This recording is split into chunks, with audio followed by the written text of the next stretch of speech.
Baik, bismillahirrahmanirrahim. Assalamualaikum warahmatullahi wabarakatuh. Saya Nisa Olivia dengan NPM 2478269.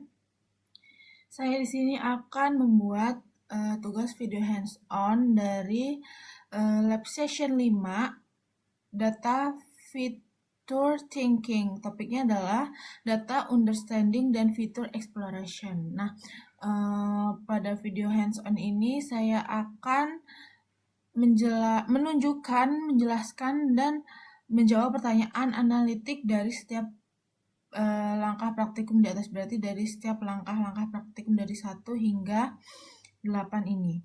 Nah, fokus praktikum ini adalah untuk memahami pola perilaku pelanggan berdasarkan data transaksi, khususnya terkait pembatalan pesanan. Nah, kita langsung saja ke yang pertama, yaitu data understanding. Nah, kita akan membuka Colab. Nah, di sini saya sudah membuka Colab.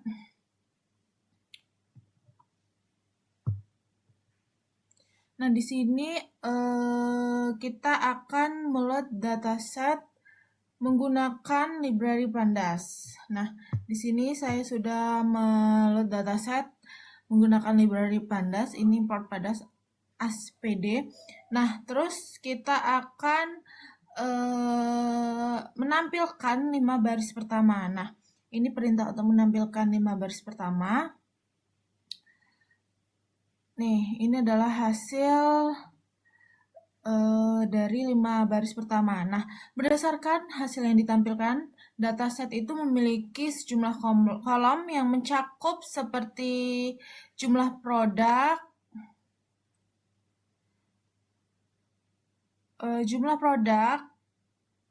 Bentar, kita lihat dulu di sini. Nah, ini.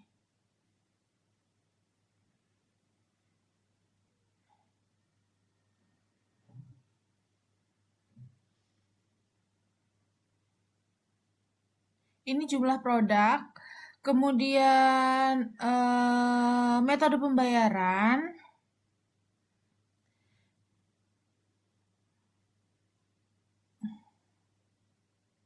jumlah produk, ini ada order ID-nya, kemudian di sini ada alasan pembatalan, kemudian di sini ada opsi pengiriman, menggunakan apa saja, kemudian di sini ada informasi ongkos kirim yang dibayar oleh pemberi ongkir untuk yang pemesanan, kemudian di sini ada estimasi potongan biaya, kemudian di sini ada perkiraan ongkos kirim waktu pesanan dibuat. Nah, di sini ada jumlah baris dan kolom. Di sini juga ada kode untuk menampilkan jumlah baris dan kolom. Nah, jumlah baris dan kolomnya itu ada di sini ada 20.848 dan kolomnya ada 19. Nah, di sini kita menampilkan nama kolom. Di sini ada nama kolomnya, ada indeksnya, ada order ID, total KYT, total weight GR, total return KYT. Kemudian ada total diskon, ada produk kategoris, ada 6 produk kategoris. Kemudian ada status pesanan. Kemudian ada alasan pembatalan, lalu ada opsi pengiriman. Kemudian ada metode pembayaran, lalu di sini ada kota atau kabupaten, lalu ada provinsi, lalu ada ongkos kirim yang dibayar oleh pembeli, kemudian estimasi potongan biaya pengiriman, lalu ada total pembayaran, lalu perkiraan ongkos kirim, waktu pesanan dibuat, dan source file. Nah, kemudian di sini ada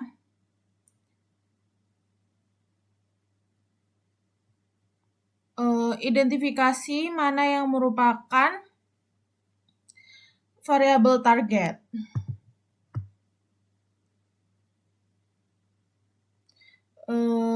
Yang pertama, variabel target di sini itu ada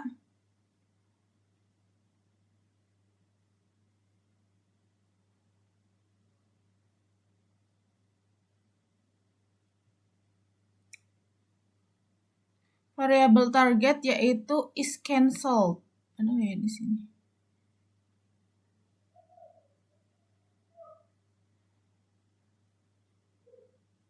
Nah, pokoknya is cancelled itu adalah variabel target. Kemudian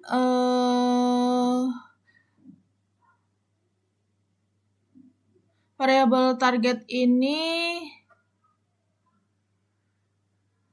itu menunjukkan apakah suatu pesanan dibatalkan atau tidak dengan nilai 1 itu dibatalkan, lalu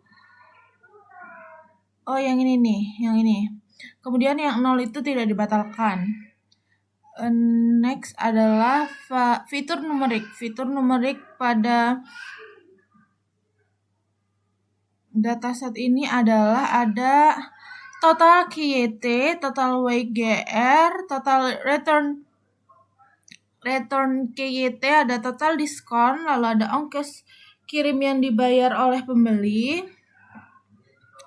lalu ada total pembayaran, lalu ada lalu ada total pembayaran, lalu ada perkiraan ongkos kirim,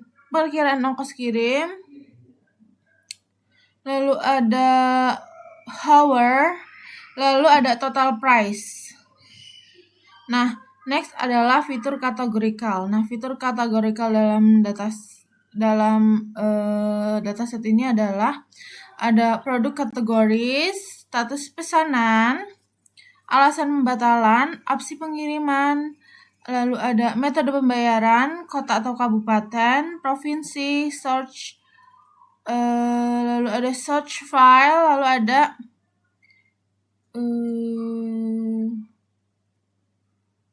is COD. Nah, yang kedua adalah data preprocessing, yaitu pembuatan fitur baru. Nah, pada data preprocessing ini saya membuat fitur is cancelled dari status pesanan, lalu ada fitur COD dari metode pembayaran. Nah,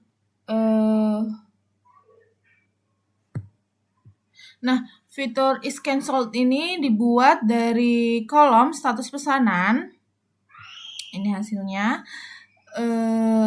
Is cancelled itu dibuat dari kolom status pesanan untuk mengubah data kategorikal menjadi numerik agar mudah dianalisis.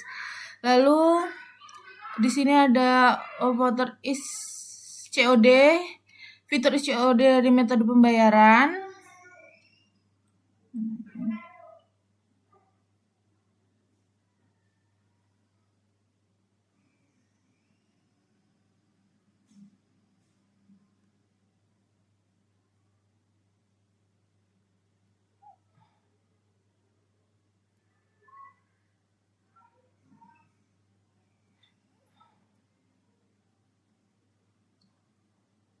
Ini.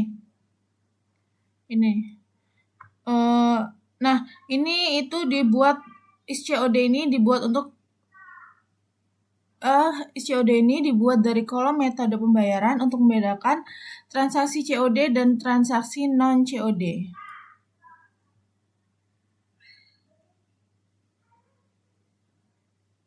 Nah, next adalah ekstraksi waktu. Ini kodenya, ekstrak jam dari waktu. Ini waktu pesanan dibuat dan waktu pesanan dibuat. Nah, kolom yang ini ya, ini waktu pesanan dibuat. Nah, kolom waktu pesanan dibuat ini diubah ke format datetime menggunakan PD to datetime. Setelah itu diambil informasi jam menggunakan .dthour dan disimpan dalam kolom hour. Nah, hal ini tuh dilakukan untuk melihat apakah waktu pesanan mempengaruhi kemungkinan pembatalan. Nah, di sini buat minimal satu fitur tambahan berdasarkan hasil analisis saya. Nah, fitur tambahan yang saya buat adalah total price sama dengan total. Nah, ini total price sama dengan total pembayaran. Nih, yang ini ya. Nah, fitur ini tuh digunakan untuk merepresentasikan nilai transaksi secara keseluruhan. Nah, nilai transaksi yang lebih besar biasanya menunjukkan tingkat keseriusan pelanggan yang lebih tinggi sehingga kemungkinan pembatalannya lebih kecil. Nah, kemudian di sini ada menyimpan data setelah pre-processing. Nah, di sini mana tadi ya? Di sini. Nah, di sini udah ada data setelah melakukan pre-processing udah disimpan dengan nama data processed underscore 2 npm saya 24782069. Next, itu adalah yang ketiga, yaitu fitur exploration. Nah, pilihlah minimal 3 fitur yang diduga mengurangi pembatalan pesanan. Nah, di sini saya memilih yaitu yang pertama adalah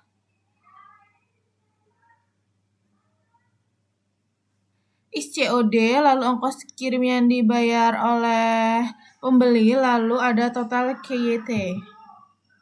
Atau di sini COD versus cancel, lalu ongkos kirim versus cancel, lalu jumlah produk versus cancel.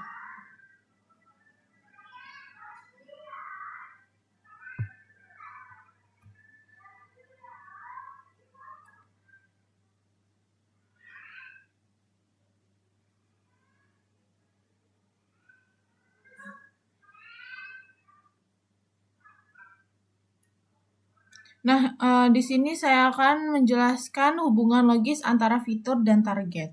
Nah, yang pertama itu ada metode pembayaran yaitu COD.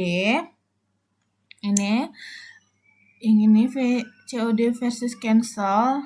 Nah, metode pembayaran COD itu memungkinkan pelanggan untuk membayar setelah barang diterima. Nah, hal ini membuat pelanggan tidak memiliki risiko di awal transaksi sehingga lebih mudah untuk membatalkan pesanan karena mereka kan belum membayar, jadi mereka itu jadi gampang untuk membatalkan pesanan karena belum ada uang yang dibayarkan. Nah, alasan pemilihan fitur ini adalah, dan di sini disuruh menjelaskan alasan pemilihan fitur tersebut ya. Nah, alasan pemilihan fitur ini adalah karena metode pembayaran merupakan salah satu faktor utama dalam perilaku konsumen, terutama dalam e-commerce. Nah, sekarang kan banyak kasus juga kan pelanggan tuh sudah COD tapi tidak mau membayar. Nah, itu kan jelas dibatalkan oleh sistem karena pelanggannya tidak mau bayar. Nah, lalu yang kedua yaitu ongkos kirim. Nah, ongkos kirim ini merupakan biaya tambahan yang harus dibayar pelanggan. Jika ongkos kirim terlalu tinggi, pelanggan dapat merasa total harga menjadi tidak sebanding dengan manfaat yang diperoleh, sehingga meningkatkan kemungkinan pembatalan. Fitur ini dipilih karena biaya tambahan sering menjadi faktor penting dalam keputusan pembelian.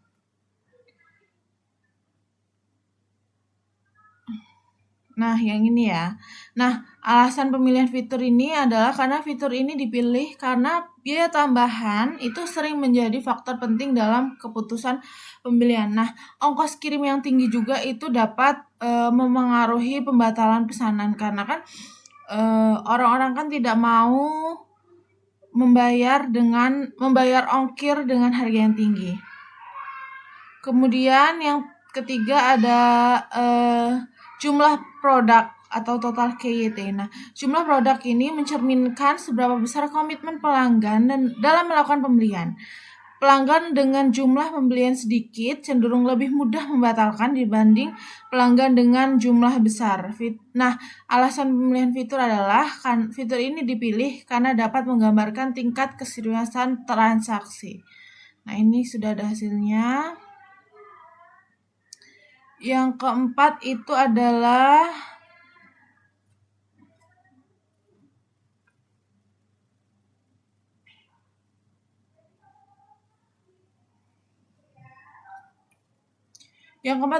analisis pola. hitung presentasi pembatalan dari COD versus non COD. Oh, ini di sini ada COD versus non COD, lalu di sini ada kelompok ongkos kirim dengan pembatalan. Lalu di sini ada hubungan jumlah produk dengan pembatalan ini. Kita lihat dulu. Nah, kita lihat di sini hasil analisisnya.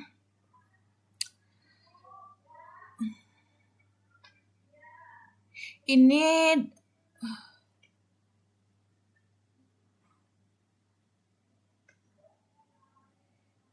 yang COD ya, ini yang non COD. Nah,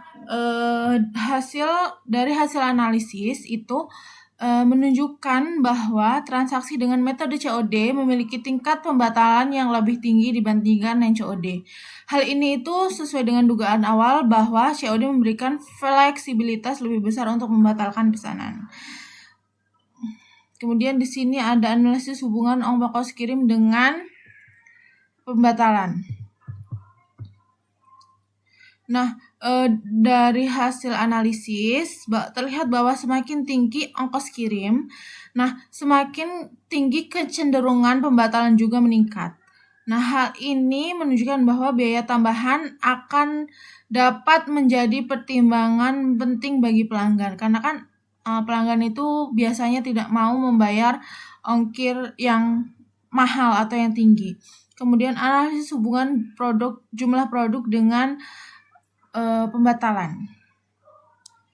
Nah, di sini quantity versus cancel.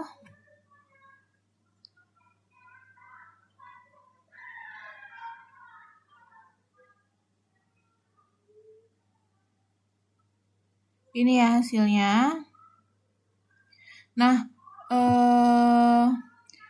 dari hasil analisis itu dari hasil menunjukkan bahwa pesanan dengan jumlah produk sedikit memiliki tingkat pembatalan lebih tinggi. Nah, sebaliknya pesanan dengan jumlah besar itu cenderung tidak dibatalkan.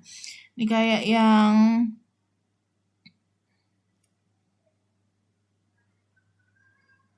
ini nih. Dari 25 sampai 28 ini 0. Kemudian dari 42 sampai 48 juga 0. Kemudian yang kelima ada segmentasi data. Segmentasi data ini kita akan yang pertama adalah bagi data menjadi minimal 2 kelompok berdasarkan fitur tertentu.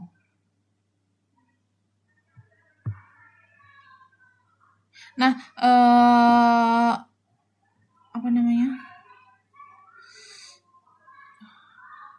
Nah, data ini saya bagi menjadi beberapa kelompok berdasarkan nilai transaksi.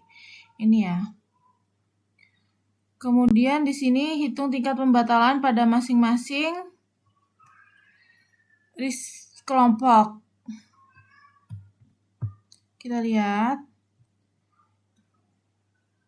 Nah, di sini tuh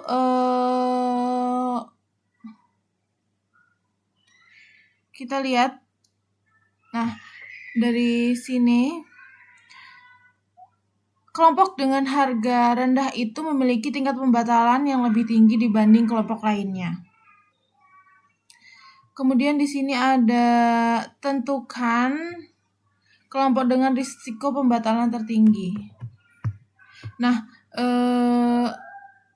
kelompok dengan risiko tertinggi adalah kelompok dengan harga yang rendah. Ini ya. Ini hasilnya. Kemudian interpretasinya adalah hal ini tuh menunjukkan bahwa pelanggan dengan transaksi kecil lebih cenderung kurang berkomitmen sehingga lebih sering melakukan pembatalan. Nah, namun di sini kan ditemukan nilai negatif pada data harga yang kemungkinan merupakan kesalahan data. Nah, sehingga kita perlu memperhatikan lagi dalam interpretasi. Next yaitu ada analisis konflik. Nah, di sini kita akan mencari satu data yang sesuai dengan pola umum, lalu satu data yang bertentangan. Kemudian di sini akan menjelaskan kemungkinan penyebab perbedaan tersebut.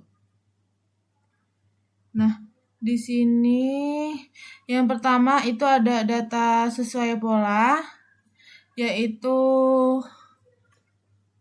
ISCOD.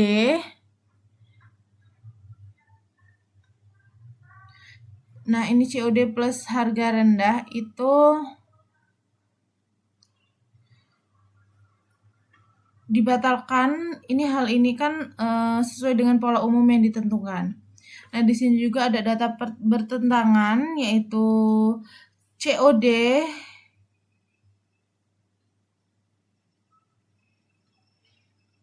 tapi juga plus harga tinggi tapi tetap dibatalkan.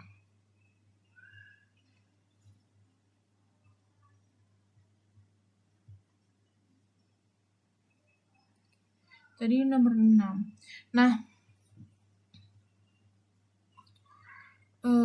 ini dari hasilnya ya, data sesuai pola. Ada order ID, produk kategoris, alasan pembatalan, lalu total pembayaran.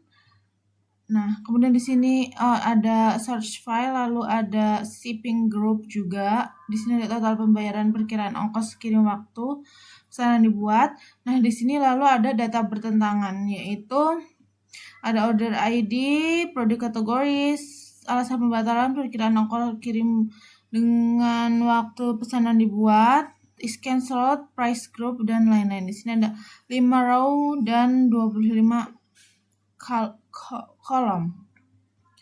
Nah, di sini dalam analisis ini, di sini suruh jelaskan kemungkinan penyebab perbedaan tersebut.